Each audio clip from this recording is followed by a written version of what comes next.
안녕하세요. 크립토 노마드입니다. 비트코인 시장이 아주 후끈하게 돌아가고 있는 모습 보이고 있습니다.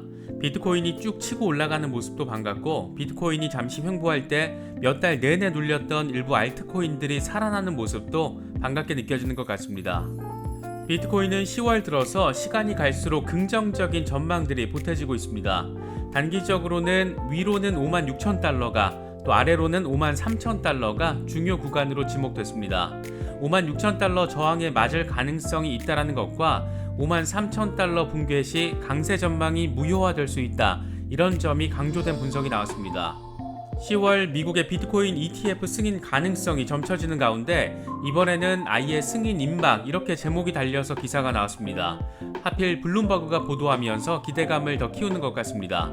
비트코인 기업 ETF가 승인되면서 비트코인 선물 ETF 승인은 거의 기정사실로 여겨지고 있는 모습인데, 이게 일반적으로 생각하는 것보다 훨씬 큰 파급력을 시장에 가져올 수 있다는 점에서 주목도는 더 높아지고 있습니다. 보통 비트코인 ETF 승인이 이루어지면 기관들의 투자가 크게 늘어나서 비트코인 시장이 활기를 띠고 시세가 많이 오를 것이다, 이 정도로 이야기되는 경우가 많습니다. 이게 잘 체감되지는 않는데, 현재 가장 단적으로 제시되는 예시가 미국의 퇴직연금 계좌입니다. 미국 퇴직연금 계좌 규모가 36조 달러, 우리 돈으로 4경 3천조 원에 달하는 거액인데, 이런 자금들 역시 대거 시장으로 몰려 들어올 것으로 기대되고 있는 그런 상황입니다. 4조 원이 아니고 4경 원입니다. 이게 또 너무 커서 체감이 안 되는 것 같기도 합니다. 암호화폐 정책과 관련해서 미국 백악관이 꽤 의미 있는 움직임을 보이는 것도 눈에 띕니다. 미국의 통일된 암호화폐 정책을 마련하겠다라면서 행정명령과 백악관 총괄 책임자 임명에 대해서도 입장을 밝혔습니다. 중국과 반대되는 스탠스를 확실하게 구축하면서 나쁜 놈들은 잘 때려잡고 좋은 산업 잘 살리겠다, 이런 취지와 의지 볼 수 있는 부분인데, 구체적인 내용들 짚어보도록 하겠습니다. 여러가지 소식들 새롭게 전해졌습니다. 단기 시세도 중요하지만 시장 전반을 중장기적으로 조망해 볼 수 있는 이슈들도 포함되어 있는 만큼 잘 숙지하셔서 대응하시면 더 좋을 것 같습니다.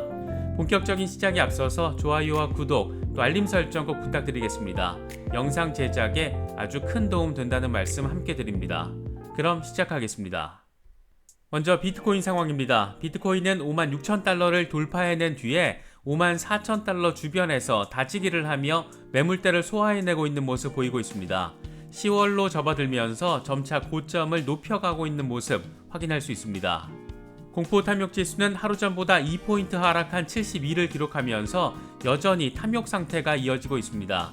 비트코인 도미넌스는 45%까지 올라섰다가 다시 43%대에서 횡보하고 있는 모습입니다. 비트코인 도미넌스가 소폭 하락하면서 자연스럽게 일부 알트코인들이 시세를 받는 모습입니다. 기술적인 관점에서 제시된 단기 관전 포인트는 56,000달러와 53,000달러 구간입니다. 코인데스크는 비트코인이 위로는 56,000달러, 아래로는 53,000달러를 주목해야 한다라고 분석했습니다.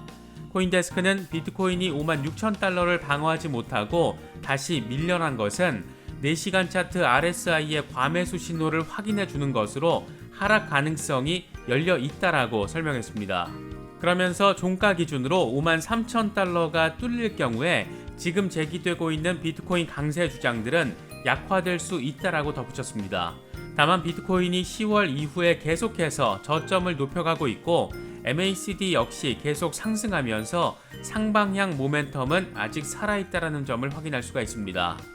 현재 비트코인 상황과 관련해서 델타 익스체인지의 CEO 판카이 발라니는 비트코인은 지금 너무 강력해 보인다라면서 비트코인은 지난 몇 주 동안 중국에서 나온 모든 부정적인 뉴스들을 다 소화해냈고, 이는 매우 긍정적인 신호다, 이렇게 평가했습니다. 그러면서 비트코인에서 새로운 현물 매수 움직임이 나타났다. 우리는 앞으로 몇 주일 안에 비트코인이 새로운 사상 최고가를 기록할 것으로 예상한다, 이렇게 덧붙였습니다. 이미 56,000달러까지 뚫는 모습을 보여준 만큼 64,000달러 전고 돌파가 아주 먼 이야기처럼 들리지는 않는 것 같습니다. 갤럭시 디지털의 CEO 마이크 노보그라츠는 NFT 투자자들을 향해서 이익 일부를 실현해서 비트코인과 이더리움에 투자해라, 이렇게 권유하기도 했습니다. 그는 런던 토큰 2049 크립토 컨퍼런스 연설에서 NFT 가격은 어떤 방식, 어떤 모양, 어떤 형태로든 정상이 아니라고 생각한다. 내가 볼 때 NFT에서 최소 일부 이익을 실현해서 비트코인이나 이더리움 또는 다른 토큰에 다시 넣는 것이 매우 좋을 것 같다. 이렇게 말했습니다. 이 같은 노보그라츠 발언에 대해서 크립토 포테이토는 노보그라츠가 NFT의 장점을 아예 무시한 것은 아니다. 이렇게 덧붙이기도 했습니다. 비트코인이 상승세를 타면서 시가총액 기준으로 페이스북과 테슬라를 다시 넘어선 것도 상당히 눈에 띕니다. 비트코인은 시가총액 1조 달러를 다시 넘어서면서 페이스북의 9,400억 달러, 테슬라의 7,700억 달러 수준을 추월했습니다. 시가총액 11조 달러에 달하는 금과 비교했을 때는 큰 차이를 나타내는 상태지만 시총 1조 2,700억 달러 수준인 은과 비교했을 때는 꽤나 근접한 상태라는 점을 확인할 수가 있습니다. 가장 눈길을 끄는 것은 블룸버그가 내놓은 미국 SEC의 비트코인 ETF 승인 임박 소식이 아닐까 싶습니다. 블룸버그 보도 내용을 보면 월가 전문가들은 SEC가 10월 안에 비트코인 선물 ETF 4개를 승인할 수 있을 것으로 기대하고 있다는 점을 확인할 수 있습니다. 블룸버그 인텔리전스의 ETF 애널리스트 제임스 세이파트는 우리는 승인에 대해 상당히 낙관적이다. 갠슬러 위원장이 9월 말 비트코인 선물 ETF를 긍정적으로 언급한 지 한 달도 채 되지 않아서 해당 상품들의 승인을 모두 거부하기는 쉽지 않을 것이다. 이렇게 밝혔습니다. 특히 볼트 이쿼티의 비트코인 기업 ETF가 SEC의 승인을 받았다는 점은 이런 기대감을 더 키우고 있는 그런 상황입니다. 투자 자문회사 ETF 스토어의 CEO 네이트 게라치는 그동안 8년 넘게 ETF 승인 신청이 끊임없이 이뤄진 상황에서 SEC는 선물 방식의 ETF 승인을 선택하는 방식을 통해 미래지향적인 사고를 한다라는 점을 보여주는 효과를 얻을 수 있을 것이다 라고 설명했습니다. 그러면서 SEC가 기존에 그래왔던 일반적인 심사 절차를 따른다면 신청 순서상 프로쉐어스의 상품이 가장 먼저 승인받을 가능성이 있다라고 덧붙였습니다. 구체적인 상품과 승인 가능 개수까지 구체적으로 제시가 되면서 비트코인 시장의 새로운 전환점이 마련될 수 있을 것이라는 기대감을 더 키우고 있습니다. 비트코인 ETF 승인은 기관들이 비트코인 시장으로 들어오는 길목에 고속도로를 개통해 주는 것과 같다, 이런 표현이 있습니다. 그동안 비트코인의 큰 변동성 탓에 진입하지 못했던 기관 자금이 비트코인 ETF로 대거 몰리게 될 가능성이 크다라는 겁니다. 사실 이런 말들은 잘 체감되지 않는 부분이 있는데 가장 단적으로 거론되는 게 미국의 퇴직연금 계좌입니다. 미국에서는 퇴직연금을 활용한 ETF 투자가 어느 정도 활성화되어 있고 면세 혜택은 기본이고 무료 수수료 상품도 있다라는 점에서 금융권에서 경쟁적으로 달라붙은 그런 상품이기도 합니다. 특히 지난 6월에는 미국의 퇴직연금 운용업체 푸어스홀이 자사의 확정기여형 퇴직연금 401k 가입자들이 비트코인 등에 투자할 수 있도록 코인베이스와 계약을 체결하면서 주목받기도 했습니다. 전체 연금의 최대 5%까지 가상화폐 자산에 투자할 수 있도록 한 건데 그만큼 수요층이 존재한다라는 의미로도 해석할 수 있는 부분입니다. 당시에도 노후자금인 퇴직연금을 변동성이 큰 비트코인에 투자한다라는 것은 위험하다, 이런 지적들이 잇따랐었는데 비트코인 ETF가 승인되면 이런 지적질의 논리적인 근거가 사라지게 되는 것으로 볼 수 있습니다. 이와 관련해서 크라켄 거래소의 단 헬드는 트위터를 통해 한마디를 했는데 연금 계좌의 총 규모는 36조 달러다. 비트코인 ETF가 막대한 연금 계좌를 열 것이다, 이렇게 강조했습니다. 36조 달러는 우리 돈으로 따지면 4경 3천조 원에 해당하는 규모로 이 정도 규모가 비트코인 시장에 들어올 수 있게 되는 것도 이것 자체만으로도 엄청난 유입이 될 수 있지만 이건 전체 기관 자금을 의미하는 게 아니고 미국 퇴직연금 계좌 정도의 수준이라는 점에서 기관 자금 유입이라는 게 얼마나 큰 규모로 이루어질 수 있는 것인지 짐작할 수 있는 부분이기도 합니다. 이렇게 시장에 대한 기대감이 곳곳에서 커지고 있는 상황인데 백악관이 암호화폐와 관련해 통일된 정책을 마련하고 있는 중이다, 이렇게 밝히면서 주목도를 더 키우고 있습니다. 외신 보도 내용들을 보면 백악관은 재무부와 SEC, CFTC, 국세청 등으로 분산된 암호화폐 정책을 통일된 접근 방법으로 통합하는 작업 벌이고 있는데 이를 위해서 행정명령도 함께 검토되고 있는 것으로 전해지고 있습니다. 특히 바이든 대통령은 백악관의 암호화폐 정책을 총괄하는 책임자를 임명하는 방안도 함께 검토하고 있는 것으로 알려졌습니다.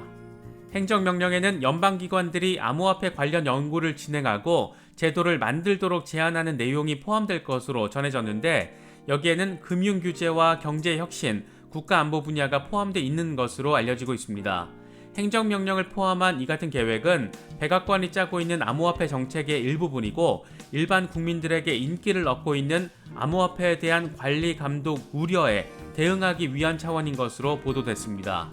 현재 암호화폐 전략에 처하는 재무부와 금융감독부서, 국가안보 관련 부서 등에서 회람되고 있는 것으로 전해졌는데, 이와 관련해서 블룸버그는 소식통의 발언을 인용하며 행정명령이든 다른 형식이든 백악관은 임시 변통이 아닌 암호화폐에 대한 통일된 접근 방법을 취하고자 한다. 여기에는 암호화폐와 관련된 소비자 보호, 산업 경쟁력 확보 방안, 연구와 혁신 이런 것들이 포함되어 있다라고 보도했습니다. 그동안 SEC는 증권 같은 투자 상품으로, 또 CFTC는 파생 상품으로 집중하는 모습을 보이면서 산업 자체를 어수선하게 만든 것은 물론이고 밥그릇 다툼이다, 기관 이기주의다 이런 비판까지 받기도 했습니다. 산업 자체가 워낙 잠재성이 크다 보니까 각각의 기관 차원의 어리숙한 접근이 아니라 국가 차원의 접근이 필요하다는 점을 백악관이 인지하고 있다, 이런 점도 확인할 수 있는 부분 같습니다. 이런 가운데 뉴욕 증권거래소의 모기업인 ICE가 운영하는 암호화폐 회사 벡트가 구글과 결제 서비스 제휴를 시작하면서 주목받고 있습니다. 그동안 어느 정도 암호화폐 산업과는 선을 그어오면서 양자 컴퓨터 개발에 주력해왔던 구글이 간접적으로 암호화폐 산업에 한 발을 얹은 것으로도 볼 수 있어서 관심도를 더 키우고 있습니다. 외신 보도 내용을 보면 구글 결제 서비스 구글페이는 지난 6월 출시된 벡트의 비자 직불 카드를 지원한다라고 발표했습니다. 이 카드를 통해서 비트코인으로 상품과 서비스에 대한 결제를 할 수 있게 된 겁니다. 벡트는 인공지능과 머신러닝 기반 분석 도구 개발을 위해서 구글 클라우드 기능을 활용할 것으로도 전해졌는데, 벡트의 CEO 마이클 클레임스는 이번 제휴를 통해서 소비자에게 디지털 자산을 실시간으로 안전하게 이용할 수 있는 기회를 제공하고 디지털 자산 시장에서 벡트의 강력한 위치를 입증할 것이다, 이렇게 밝히기도 했습니다. 이런 방식이라면 머지않아서 애플 역시 시장에 들어올 수 있을 것으로 짐작해 볼 수 있을 것 같습니다. 탈중앙화 금융 디파이에 대한 관심도는 시간이 갈수록 증가하고 있는 모습입니다. 이번에는 디파이 시장 예치금 규모가 2,100억 달러를 넘어서면서 사상 최고치를 기록했다라는 소식도 전해졌습니다. 디파이 정보 제공업체인 디파이 리아마 자료를 보면 일부 디파이 프로젝트들이 최근 급속히 성장하면서 디파이 예치 총 자산이 2,100억 달러를 돌파했습니다. 최근 커브와 에이브, 메이커다오 등의 프로젝트에서 430억 달러 정도가 채워지면서 전체 예치금 규모가 크게 증가한 것으로 분석됐습니다. 디파이 예치 자산이 늘고 있다는 것은 보유 암호화폐를 대출 플랫폼에 제공하고 여기서 이자 수익을 얻을 수 있는 수익 농사, 이른바 일드 파밍이 상당한 주목을 받고 있기 때문인데, 기존 레거시 금융권보다 훨씬 높은 이자를 받을 수 있다는 점에서 매력도는 비교할 수 있는 차원의 수준은 아닌 것 같습니다. 특히 디파이의 핵심 중심 영역은 어쨌든 이더리움이기 때문에 수수료도 비싸고 거래 속도가 느려도 이더리움의 인기가 높아지고 있는 것, 이 핵심 배경으로도 볼 수 있을 것 같습니다. 이런저런 의미 있는 소식들이 잔뜩 전해졌습니다. 투자 전략을 짜시는데 조금이나마 도움이 될 수 있으면 좋겠습니다. 영상이 도움이 되셨다면 좋아요와 구독, 또 알림 설정 꼭 부탁드리겠습니다. 영상 제작에 아주 큰 도움 된다는 말씀 함께 드립니다. 언제나 성투하시기를 기원하겠습니다. 시청해주셔서 감사합니다. 지금까지 크립토 노마디였습니다.